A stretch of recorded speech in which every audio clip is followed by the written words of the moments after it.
Okay, today's video is going to be about updating servicing my Onan 7500 watt generator. I will show you a picture of the air filter that's going to show you how much very neglected this generator was. Watch to the end. I started up. Tell me what you guys think. I think I got problems. You guys have to help me figure out what they are.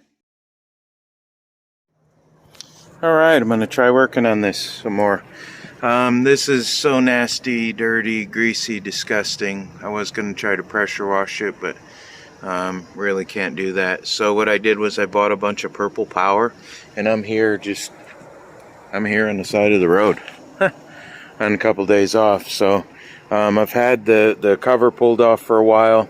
So I have the thermostat, the gasket, the V-belt, oil filter, fuel filter, air filter,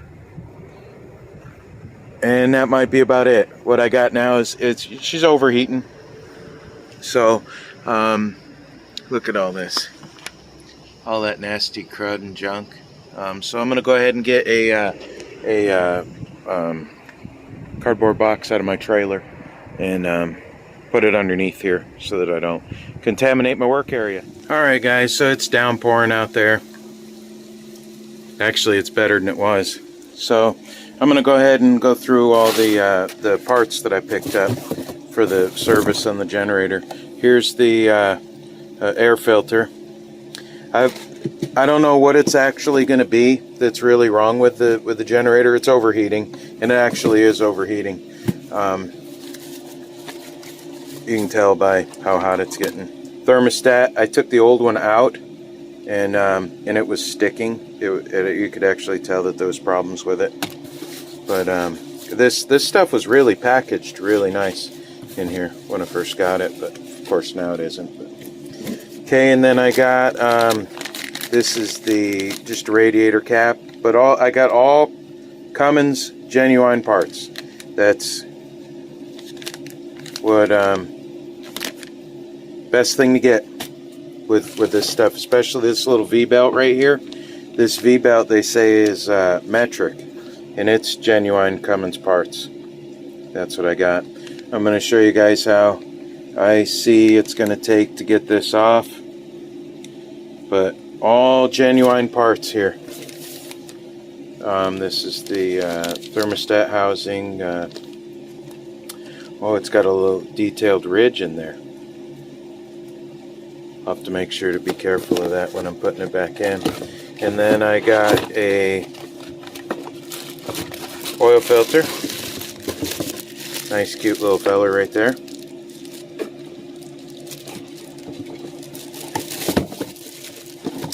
And when I bought the truck, they said that it was just serviced, that they had to replace the fuel filter.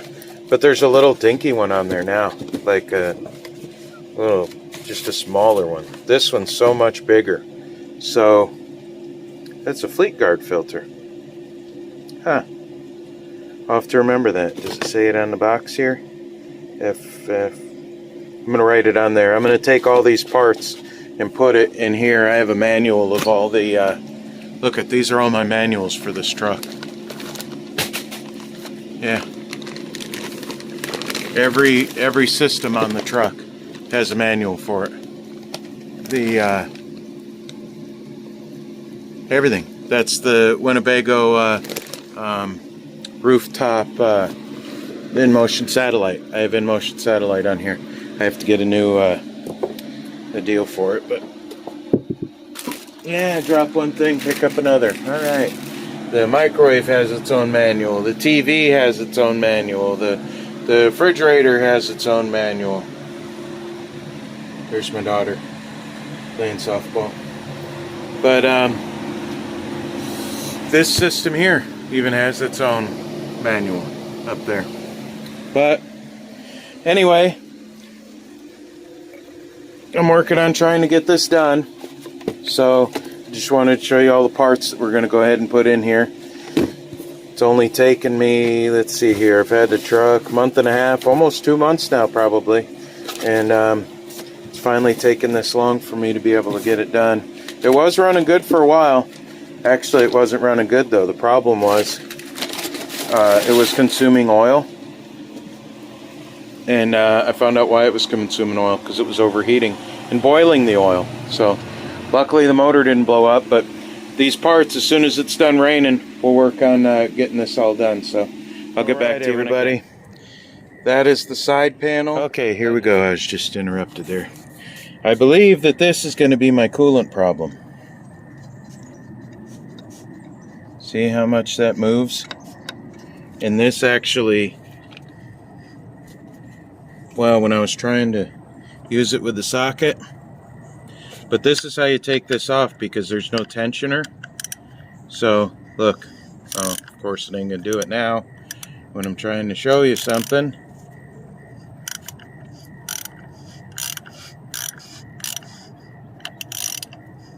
Well, you can hear it slipping. I think that's backwards though. Yeah, see? You can see on there that,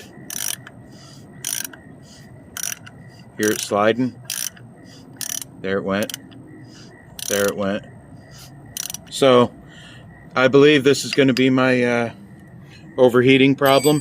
So what you do is you take the 4 belts off, pull the pulley off, and then you replace the belt. It only goes right down here. Super easy. But look how loose that is. Let me see if I can get my fat grease. Look at that. So that's bad. And then back here is the temp sender that I already replaced. And then right here is thermostat housing. So you take these two 10mm bolts out. So I'm going to go ahead and replace the belt.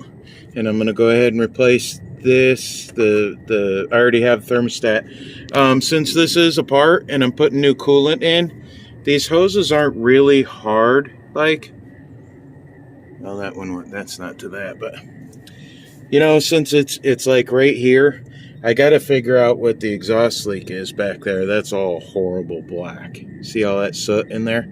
I haven't been able to stick my head in there yet, but I did manage to get it all cleaned.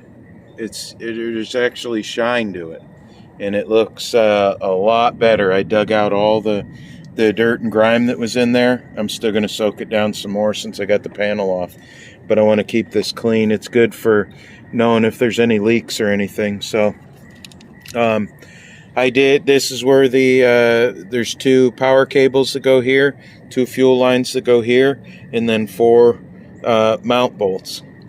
Once you take those off, this slides. It's 420 pounds, so it don't just like move too easily. But I'll update you next. I'm gonna get that belt off and get that one back on, and try to see what my exhaust leak is back in there. So catch you back on. All right, ongoing. Here we go. So yesterday, I don't remember where I left off actually. I think I showed that this was all nice and clean, how much better this was. Nice and clean. It's just always nicer to work on something nice and clean. I got gloves and all that. But this is what I used, Purple Power. This is really good stuff. I just sprayed it down. I didn't get nothing towards the generator power stuff in there. That's why I wanted to just use a squirt bottle. But I got all in here real good. This got cleaned up real good. I didn't get in there all that much.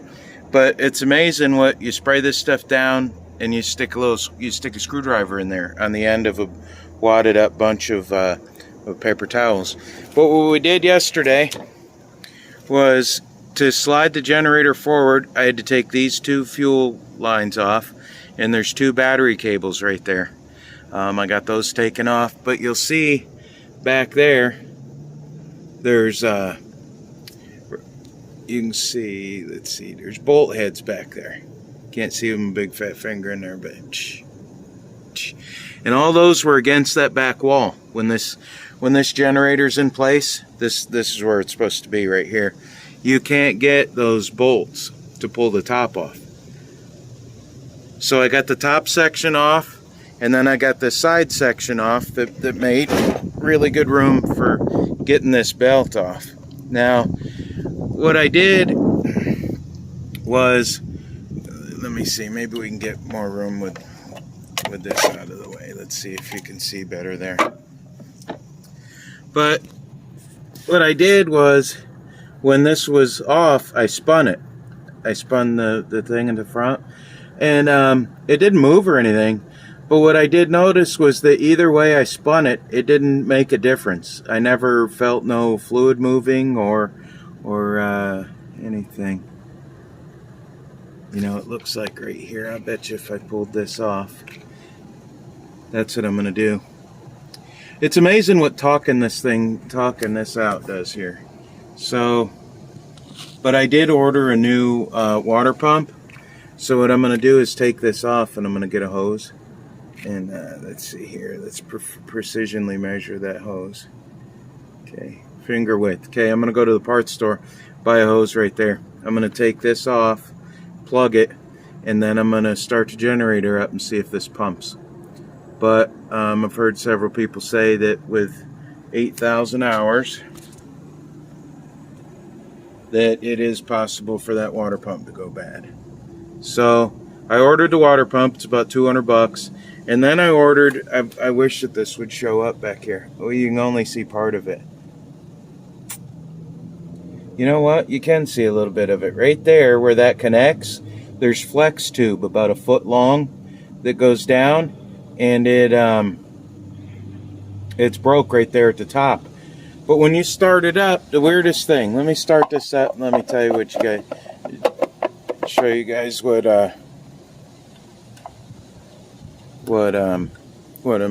there's an incredible amount of pressure in here. See, I think that should be good enough. Now, when I shut it off, listen back here. I'm just going to start it up, shut it right back off. Listen to how much pressure comes right back out through that exhaust leak. It's going to take a second to start.